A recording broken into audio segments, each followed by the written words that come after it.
الحمد للہ رب العالمین الصلاۃ والسلام علی سید الانبیاء والمرسلین وعلی آلہ واصحابہ اجمعین اما بعد اعوذ باللہ من الشیطان الرجیم بسم اللہ الرحمن الرحیم بحمد اللہ تعالی کہ رب ذوالجلال کے احسان اور کرم سے سبق شروع ہوگا آپ کا سورہ شورى کی 9 نمبر شفا سے آگے ملاحظہ کیجئے اعوذ باللہ من الشیطان الرجیم بسم اللہ الرحمن الرحیم وما اختلفتم فیہ من شیء فحکمہ الی اللہ ذالکم اللہ ربی علیہ توکلت والیہ انیب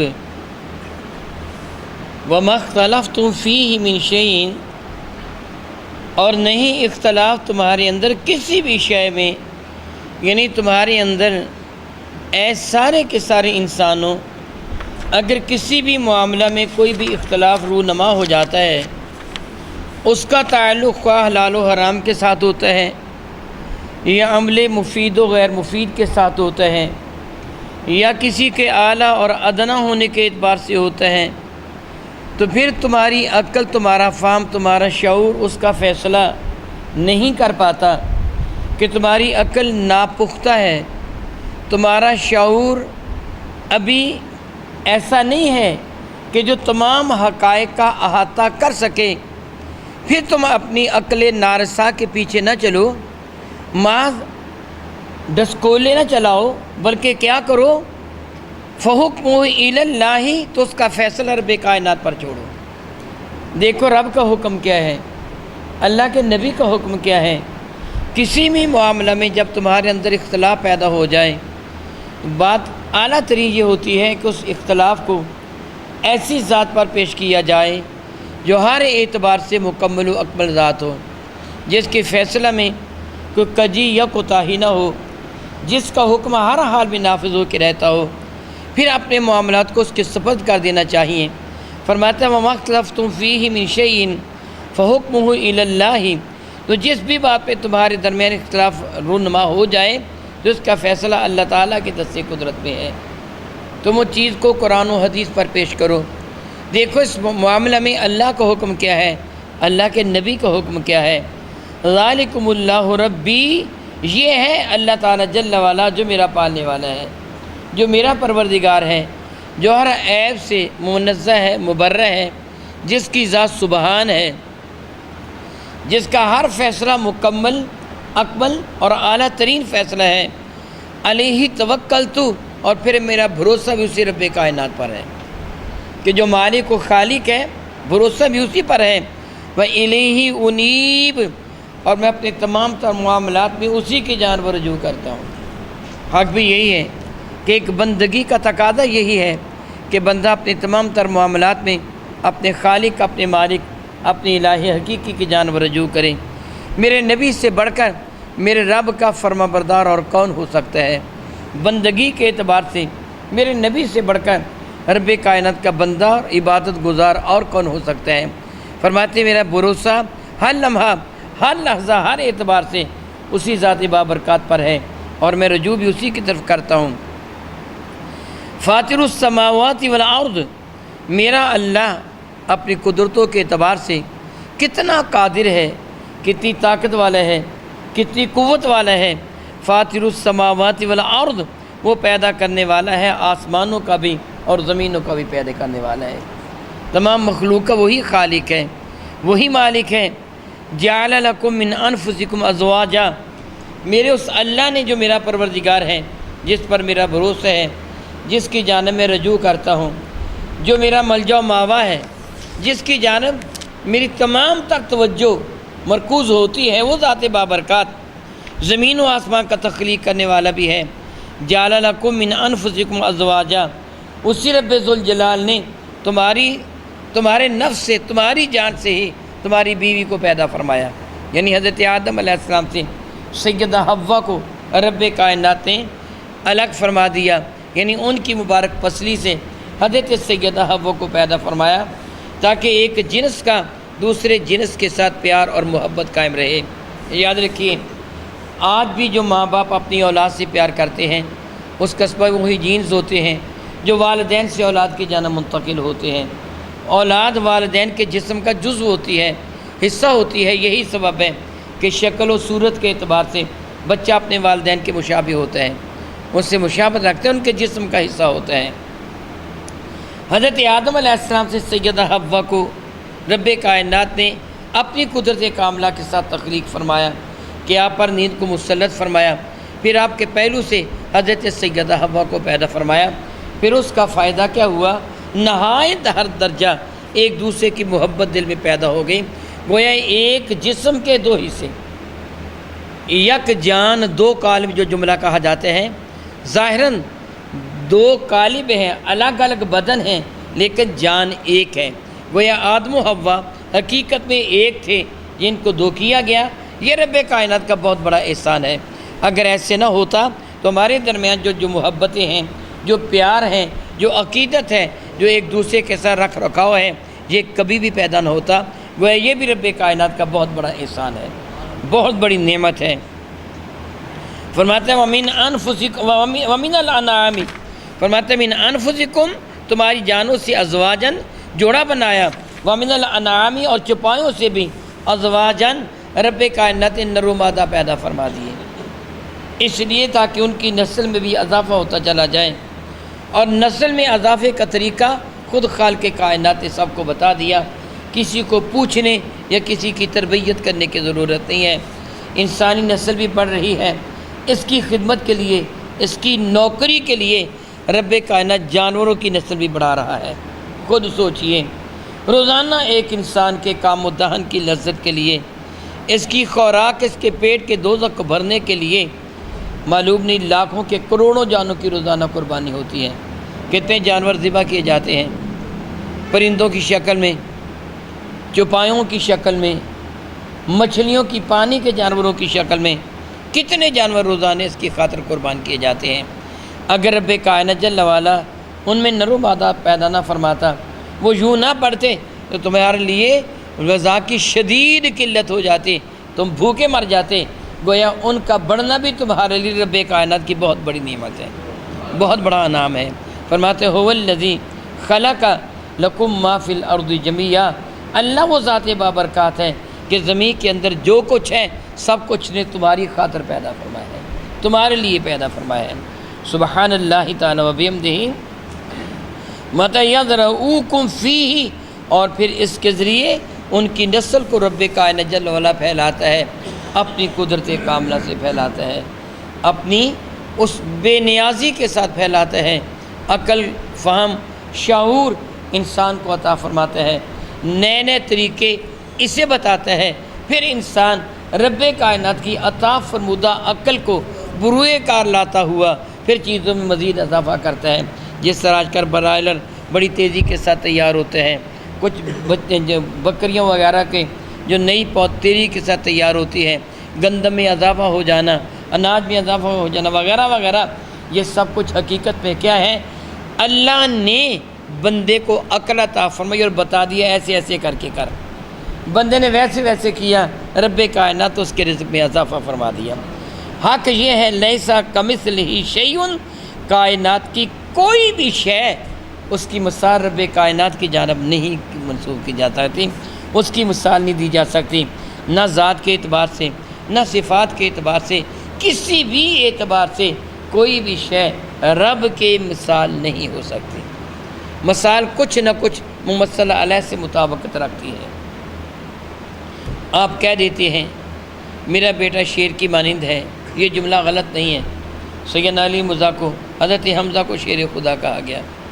آپ کہہ دیتے ہیں کہ شیر ہے تو اس سے مراد نہ یہ ہوتا ہے کہ اس کی 4 ٹانگیں ہیں، نہ یہ ہوتا ہے کہ اس کی دم ہے، نہ یہ ہوتا ہے کہ وہ درندہ ہے، بلکہ شیر کی قوت بہادری کو آپ اپنے بیٹے کی قوت بہادری سے مشابہت کی بنا پر کہتے میرا بیٹا شیر ہے، یعنی بہادر ہے۔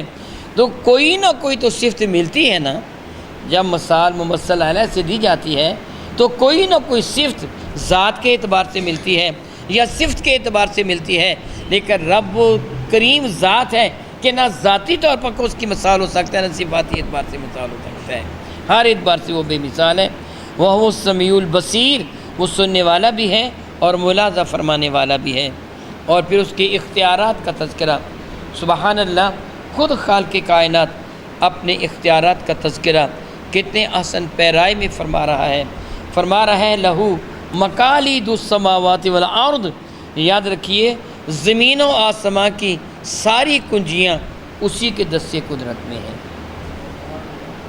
کنجی کا معنی، مفتاح کا معنی، مفتاح کا لفظی معنی ہوتا ہے کھولنا، فتح الباب، دروازے کو کھولنا، مفتاح آلہ، کھولنے والا آلہ۔ ہم اس کا ترجمہ کنجی، چابی، کی کرتے ہیں کہ وہ ایسی شے جس کے ساتھ کسی چیز کو کھولا جائے۔ اور آپ یہ بھی جانتے ہیں کہ کبھی کنجی کا معنی اختیارات ہوتے ہیں، فلاں مسئلے کو حل کرنے کی کنجی فلاں کے ہاتھ میں ہے، دانائی، اختیارات، اس کو فیصل کرنے کی قوت، طاقت، اس کو بھی کنجی کہا جاتا ہے۔ اس اعتبار سے پوری کائنات کے تمام تر اختیارات، ان کی کمی بیشی، رزق دینا نہ دینا، چیز کو پیداوار یعنی زرعی پیداوار اگانا نہ اگانا، بارش کا برسانا نہ برسانا، چشموں کا چلانا نہ چلانا، کسی کو زندگی دینا نہ دینا، زمین و آسمان میں جو کچھ ہو رہا ہے سب کا اختیار رب کائنات کے دست قدرت میں ہے۔ لہو مقالید السماوات والارض۔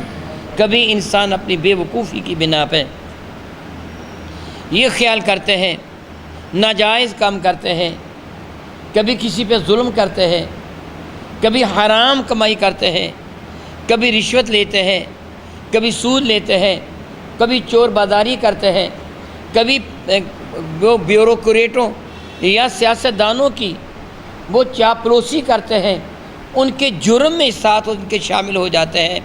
اگر کچھ سمجھائے، کہتے ہیں میں جانتا ہوں رشوت لینا بھی حرام ہے، میں جانتا ہوں بددیانتی کرنا بھی حرام ہے، میں یہ بھی جانتا ہوں کہ میں سیاستدانوں کے ساتھ مل کر، میں بیوروکریٹوں کے ساتھ مل کر میں عوام پر ظلم کر رہا ہوں، زیادتی کر رہا ہوں، مگر کیا کروں، گھر کا خرچہ نہیں چلتا اس کے سوا۔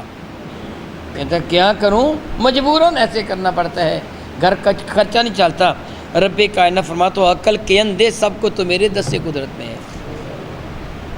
تو دوسروں کے دروازوں پر دستک دیتا ہے، اپنے رب سے مانگ، اس پر اعتماد کر، اس پر یقین رکھ۔ زمین و آسمان کی ساری کنجیاں خواہ کسی بھی اعتبار سے ہیں، آسمان سے نازل ہونے والی اشیاء ہیں یا زمین سے پیدا ہونے والی چیزیں ہیں، سب کچھ اس کے دست قدرت میں ہیں۔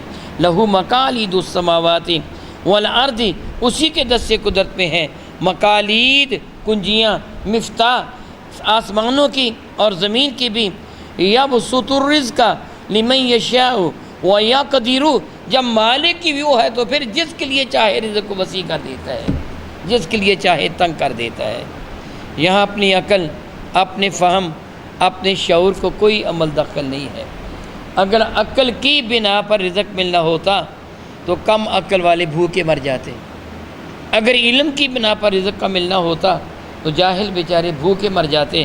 وہ بے نیاز ہیں، ان پڑھوں کو اتنا رزق دیتا ہے کہ پڑھے لکھوں کو بھی اتنا نہیں ملتا۔ کتنے ان پڑھ ہیں، کتنے ان پڑھ ہیں۔ میں جانتا ہوں ایک شخص کو خود کہتے ہیں کہ میں مڈل پاس بھی نہیں ہوں اور بحمد اللہ تعالیٰ معلوم نہیں کتنی ملوں کے مالک ہیں۔ رزق اللہ تعالیٰ عطا فرماتا ہے، اس کی مرضی ہے، جس کو جتنا چاہے عطا فرما دے، عزت دے دے، ذلت دے دے، رزق دے دے، تنگ دستی اس پہ فرما دے، اس کو اولاد کی دولت دے دے، دی ہوئی چھین لے، سب کچھ کا مالک وہ ہے۔ یبسط الرزق لمن یشاء ویقدر، جس کے لیے چاہتے ہیں رزق میں اضافہ فرما دیتا ہے، جس کے لیے چاہتے ہیں تنگ کر دیتا ہے۔ انہ بکل شیء علیم، اس پہ شک نہیں کہ میرا اللہ ہر چیز کا علم رکھنے والا ہے۔ اسے پتہ ہے کس کو کیا دینا ہے، کیا کرنا ہے، کیسے کرنا ہے، کیسے نہیں کرنا ہے۔ نہ اس کو مشورہ دینے کی ضرورت ہے، نہ سمجھانے کی ضرورت ہے، وہ خود ہی جانتا ہے۔ کیوں؟ اس لیے کہ مالک ہی وہ ہے، خالق ہی وہ ہے، اسی نے تکلیف فرمایا۔ تو خالق اپنی مخلوق سے، صانع اپنی مصنوع سے بخوبی واقف ہوتے ہیں، میں نے اس کو کس طرح چلانا ہے، کیسے میں نے اس کو کرنا ہے۔ تو رب کائنات جل و حکیم ہر چیز پر قادر ہے، وہ عطا فرمانے پر بھی قادر ہے، جاننے پر بھی قادر ہے، اور چھیننے پر بھی قادر ہے۔ ارشاد فرماتے ہیں شرع لکم من الدین ما وصى به نوحا والذی اوحینا الیک وما وصینا به ابراہیم وموسیٰ وعیسیٰ ان اقیموا الدین۔ ارشاد گرامی قدر فرماتے ہیں شرع لکم من الدین، اس سے راستہ تمہارے لیے مقرر فرما دیا۔ شریعت راستے کو کہتے ہیں۔ ہم اردو میں بھی ایک جملہ استعمال کرتے ہیں، یہ شارع عام نہیں ہے، شین الف رے اور عین، شارع راستے کو کہتے ہیں۔ اور ایک شاہراہ ہوتا ہے، شین الف ہے اور رے اور ہے، شاہراہ وہ فارسی زبان کا لفظ ہے۔ شاہ بادشاہ کو کہتے ہیں، راہ راستے کو، بڑی سر کو شاہراہ کہہ دیتے ہیں۔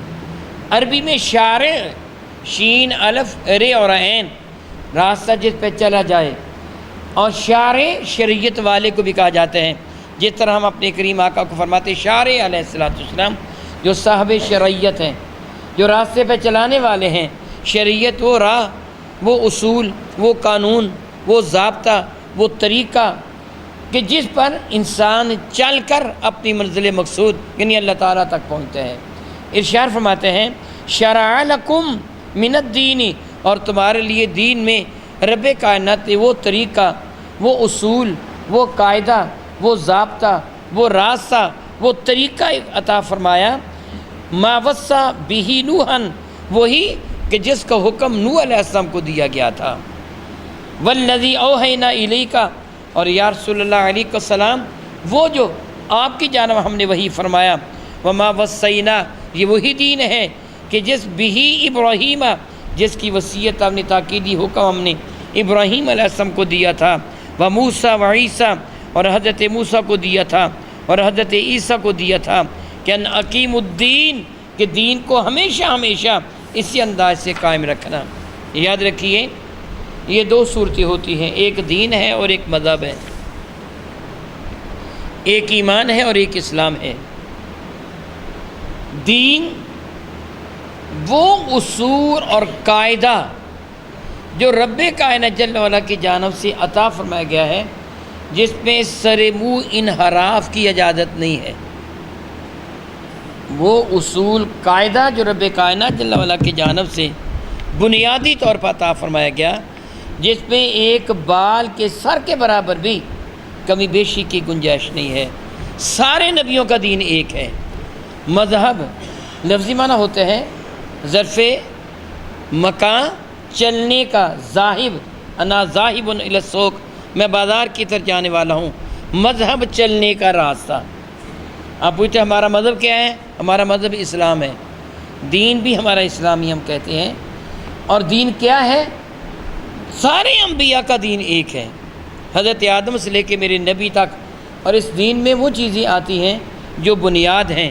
مثلا توحید، اللہ ایک ہے، اپنی ذات اور صفات کے اعتبار سے رب کائنات کی ساری قدرتوں کو ماننا، جنت اور جہنم کو ماننا، کتابوں کو، فرشتوں کو ماننا، رب کائنات کی ساری چیزوں حکموں کو ماننا، اس کا تعلق یہ سارے نبیوں کے لیے ایک ہی ہے۔ کسی نبی نے یہ نہیں کہا رب دو ہیں، کسی نے یہ نہیں کہا کہ جنت نہیں ہے، کسی نے یہ نہیں کہا کہ جہنم نہیں ہے، کسی نے یہ نہیں کہا کہ میزان عدل نہیں ہے، کسی نے یہ نہیں کہا کہ قیامت نہیں آئے گی، کسی نے یہ نہیں کہا کہ قبر میں ایسے ایسے نہیں ہوگا، وغیرہ وغیرہ۔ یہ ساری چیزیں ایک ہی ہیں، البتہ مذہب اس دین پر چلنے کے راستے جدا جدا ہیں۔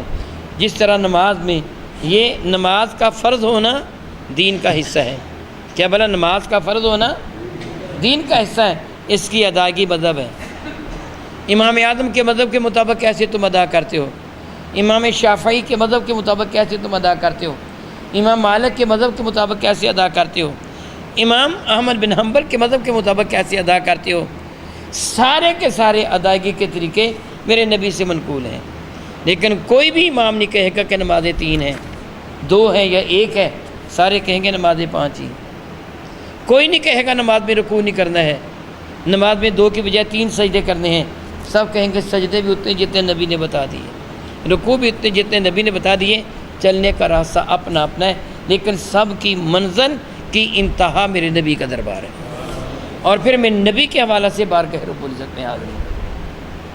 تو سارے انبیاء ایک ہی دین کا پرچار کرنے کے لیے آئے، وہ رب کائنات کی توحید تھی، اور اللہ تعالیٰ جل اللہ کی وہ ساری کی ساری قدرتیں، وہ احکامات جو رب کائنات سارے نبیوں کو عطا فرمائے۔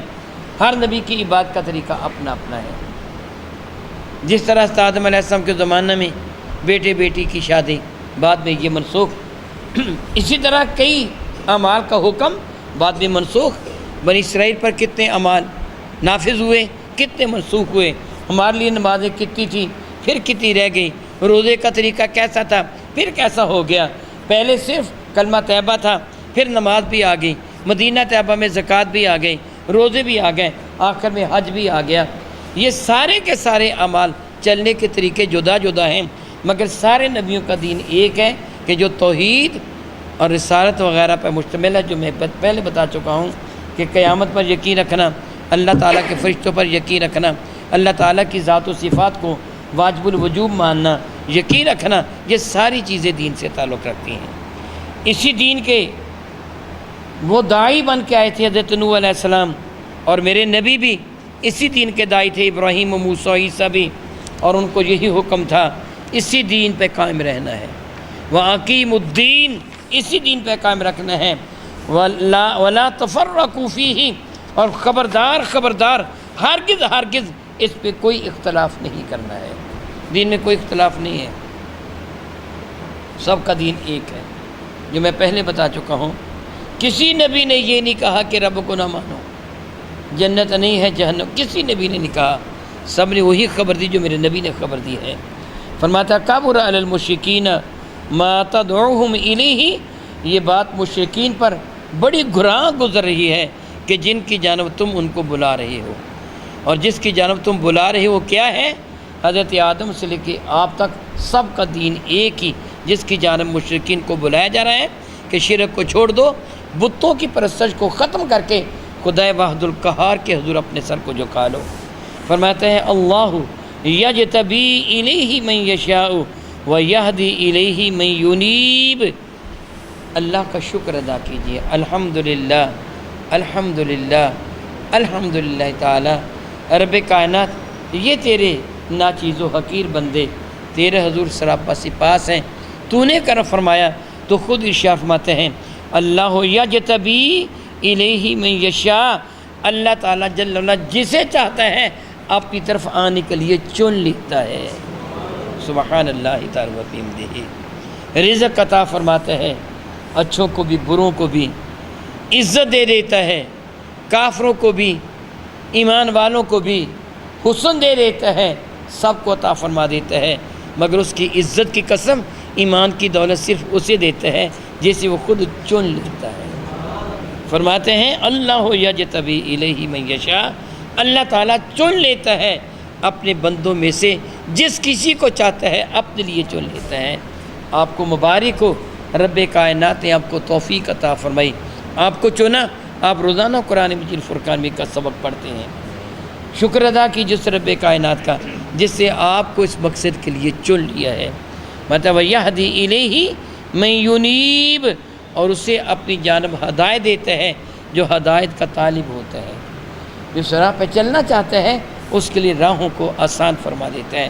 حق یہ ہے کہ چلاتا بھی وہی ہے، توفیق بھی وہی دیتا ہے، عادتیں بھی وہی بناتا ہے۔ جو اس کی رحمت شامل حال ہو تو سب کچھ میسر آتا ہے، اس کی رحمت نہ ہو تو کچھ بھی میسر آتا نہیں ہے۔ او کما قال اللہ تبارک و تعالی واللہ تعالی اعلم باسرار کتاب۔